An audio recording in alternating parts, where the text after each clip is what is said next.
Hello, ಇದು Sunday vlog.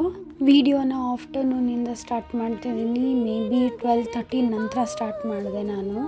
ಯಾಕಂದರೆ ನಾವು ಒಂದು ದೇವಸ್ಥಾನಕ್ಕೆ ಹೋಗಬೇಕಿತ್ತು.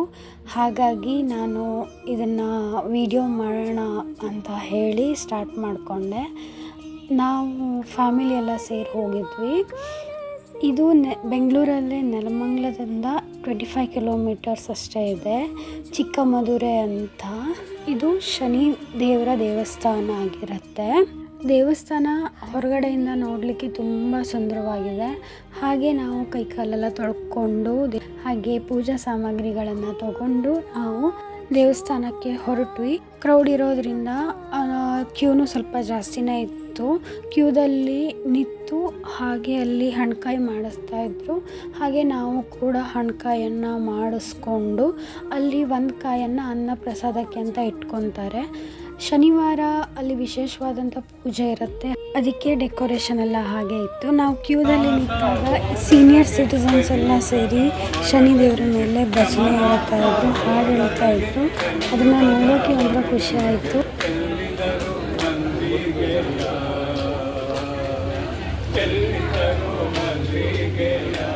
ಹಾಗೆ ಅಲ್ಲಿ ಈ ಅಗ್ನಿಕುಂಡ ಕೂಡ ಇದೆ. ಇದು ಯಾಕಿದೆ ಅಂತ ನಾನು ಮುಂದೆ ಹೇಳ್ತೀನಿ.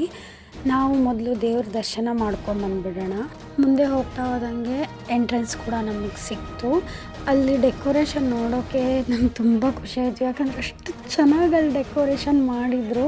ನೋಡಿ, ನಿಮಗೆ ಗೊತ್ತಾಗ್ತಿರ್ಬೋದು, ಕಾಣಿಸ್ತಿರ್ಬೋದು ಎಷ್ಟು ಚೆನ್ನಾಗಿ ಅಲ್ಲಿ ಡೆಕೋರೇಷನ್ ಮಾಡಿದರು ಅಂತ. ಹಾಗೆ ದೇವ್ರನ್ನ ಕೂಡ ಅಷ್ಟೇ ಚೆಂದ ಮಾಡಿ ಅಲಂಕಾರ ಮಾಡಿದರು. ಅಲ್ಲಿ ಒಳಗಡೆ ಬ್ಯಾಚ್ ಥರ ಬಿಡ್ತಾರೆ. ಅಲ್ಲಿ ಜನ ಫಿಲ್ ಆದ ತಕ್ಷಣ ಅಲ್ಲಿ ಒಂದು ಗೇಟ್ ಇದೆ, ಅದನ್ನು ಎಳೆದು ಬಿಡ್ತಾರೆ. ಅಲ್ಲಿಂದ ಮುಂದಕ್ಕೆ ಮೊಬೈಲ್ ಅಲೋವ್ ಇಲ್ಲ. ಹಾಗಾಗಿ ಮೊಬೈಲನ್ನು ತೆಗೆದು ಸೈಲೆಂಟಾಗಿ ಒಳಗಿಟ್ಕೊಂಡೆ. ಅಲ್ಲಿ ಏನೂ ಕ್ಯಾಪ್ಚರ್ ಮಾಡೋಕ್ಕೆ ನಾನು ಹೋಗಿಲ್ಲ. ಆಮೇಲೆ ಹೊರಗಡೆ ಬಂದಮೇಲೆ ಒಂದು ರೌಂಡ್ ಮತ್ತೆ ದೇವಸ್ಥಾನನೆಲ್ಲ ಕ್ಯಾಪ್ಚರ್ ಮಾಡಿಕೊಂಡೆ. ಯಾಕಂದರೆ ದೇವಸ್ಥಾನ ಅಷ್ಟು ಚೆನ್ನಾಗಿದೆ. ಅದು ಅಂದರೆ ನೋಡ್ತಾ ಇದ್ರೆ ನೋಡ್ತಾನೆ ಇರಬೇಕು ಅನಿಸುತ್ತೆ, ಅಷ್ಟು ಚೆನ್ನಾಗಿದೆ ಅಲ್ಲಿ ದೇವಸ್ಥಾನ. ಹಾಗೆ ನಾವಲ್ಲಿ ಅಗ್ನಿಕುಂಡದ ಹತ್ರ ಬಂದ್ವಿ. ಅದು ಯಾಕಿದೆ ಅಂತ ಅಂದರೆ, ಫಸ್ಟ್ ಊಟ ಮಾಡ್ಕೊಂಡು ಬಂದುಬಿಡೋಣ.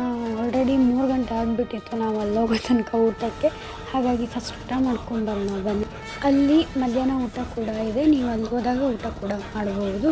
ಇವಾಗ ಶನಿ ಮಹಾತ್ಮಂದು ನಾನು ಕತೆ ಹೇಳ್ತೀನಿ ಬನ್ನಿ. ಈ ದೇವಸ್ಥಾನವನ್ನು ನಿರ್ಮಿಸಿದ್ದು ಒಬ್ಬರು ರೈತರು, ಗಂಗಾ ಹನುಮಯ್ಯ ಅನ್ನೋ ಅಲ್ಲಿ ಸ್ಥಳೀಯ ರೈತರು. ಶನಿದೇವರ ಪ್ರೇರಣೆಯಿಂದ ಜನರ ಕಷ್ಟ ದೋಷ ಏನೇ ಇದ್ರೂ ಪರಿಹಾರ ಆಗಲಿ ಅನ್ನೋ ಉದ್ದೇಶಕ್ಕೆ ಅಲ್ಲಿ ಮಧುರೆ ಕೆರೆಯ ದಡದಲ್ಲಿ ಈ ವಿಗ್ರಹವನ್ನು ಪ್ರತಿಷ್ಠಾಪಿಸಿ ಇಲ್ಲಿ ದೇವಸ್ಥಾನವನ್ನು ಕಟ್ಟಲಾಗಿದೆ.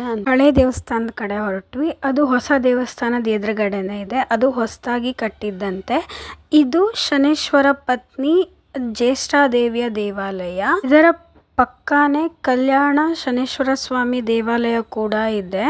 ಅದು ಅಲ್ಲಿ ಕಪ್ಪು ಶಿಲೆಯಿಂದನೇ ಅದು ಕೂಡ ಕೆತ್ತನೆಯಾಗಿದೆ. ಅದು ಕೂಡ ಚೆಂದ ಇತ್ತು.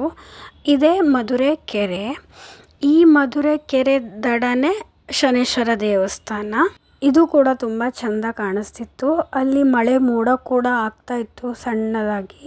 ಹಾಗೆ ನಾವು ಅಲ್ಲಿಂದ ಮುಂದೆ ಬಂದು ಅಲ್ಲೊಂದು ಆಂಜನೇಯ ಟೆಂಪಲ್ ಇದೆ, ಅಭಯ ಆಂಜನೇಯ ಸ್ವಾಮಿ ದೇವಾಲಯ. ಅದು ಕೂಡ ತುಂಬ ಚೆಂದ ಮಾಡಿ ಅಲಂಕಾರ ಮಾಡಿದ್ರು. ತುಂಬ ಚೆನ್ನಾಗಿತ್ತು ದೇವಸ್ಥಾನ, ಪುಟ್ಟ ದೇವಸ್ಥಾನ ಅದು. ಹಾಗೆ ಆಂಜನೇಯನ್ನು ಭೇಟಿ ಮಾಡಿಕೊಂಡು ಅಲ್ಲೂ ಪೂಜೆ ಮುಗಿಸ್ಕೊಂಡು ಇಲ್ಲಿ ಆಂಜನೇಯ ಸ್ವಾಮಿದು ಈ ಥರ ಮೂರ್ತಿಯನ್ನು ಹಾಕಿಟ್ಟಿದ್ರು. ಪೂಜೆ ಮುಗಿಸ್ಕೊಂಡು ಹೊರಗಡೆ ಬರೋ ಹೊತ್ತಿಗೆ ಫುಲ್ ಮೋಡ ಆಗಿಬಿಟ್ಟಿತ್ತು, ಮೋಡ ಕವಿದ ವಾತಾವರಣ ಅನ್ನೋ ಥರ. ಹಾಗೆ ಅಲ್ಲಿಂದ ಹೊರಟು 10 ನಿಮಿಷಕ್ಕೆ ಫುಲ್ ಜೋರಾಗಿ ಮಳೆ ಬಂತು. ನಾವು ದೇವಸ್ಥಾನದ ಎದುರುಗಡೆನೆ ನಿಂತ್ಕೊಂಡ್ವಿ, ಶನೇಶ್ವರ ದೇವಸ್ಥಾನದ ಎದುರುಗಡೆ. ಹಾಗೆ ಮಳೆ ಕಡಿಮೆ ಆದಮೇಲೆ ನಾವು ಅಲ್ಲಿಂದ ಹೊರಟು ಮನೆಗೆ ಬಂದ್ವಿ. ಇದು ನನ್ನ ಸಂಡೇ ಆಗಿತ್ತು. ಈ ಸಂಡೇ ಹೇಗಿತ್ತು ಅಂತ ಕಮೆಂಟ್ ಹಾಕ್ತಾ ಹಾಗೆ ಸಬ್ಸ್ಕ್ರೈಬ್ ಮಾಡ್ಕೊಳ್ಳಿ.